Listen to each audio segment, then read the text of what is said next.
ఇంతటి చక్కటి కార్యక్రమాన్ని తలపెట్టిన శ్రీమాన్ పోల్సాని సుగుణాకరరావు గారికి మనస్ఫూర్తిగా అభినందనలు.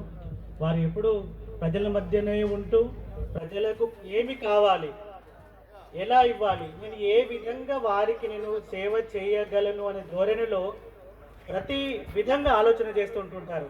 ఇటు శ్రామికంగా కానీ ఆధ్యాత్మికంగా కానీ ఎందరో మన్ననలు పొందిన శ్రీమాన్ సుగుణాకరరావు గారు, వారికి మనస్ఫూర్తిగా అభినందనలు.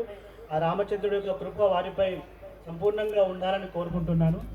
యాక్చువల్గా నేను ఈరోజు అయోధ్యలో ఉండాలి లెక్కకు, ఎందుకంటే మైసూర్ దత్తపీఠం పూజ్య శ్రీ గణపతి సచ్చిదానంద స్వామీజీ వారు ఈరోజు అక్కడ ఆశ్రమ శాఖ ఇనాగ్రేషను, కానీ అనివార్య కారణాల వల్ల వెళ్ళలేదు.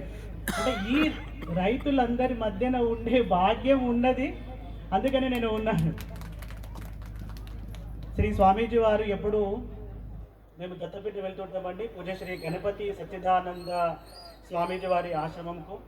నేను చేసే పని రియల్ ఎస్టేట్ అయినా కానీ సోషల్ వర్క్ పరంగా శ్రీమద్ భగవద్గీత, భక్తి, ధార్మిక ప్రచారకు అండ్ మోరల్ స్టోరీస్ అట్లా యూట్యూబ్లో వేస్తుంటుంటాను. హనుమాన్ స్వామి కథలు, ఇట్లా భాగవతోత్తమ కథలు చెబుతూ ఉంటుంటాను.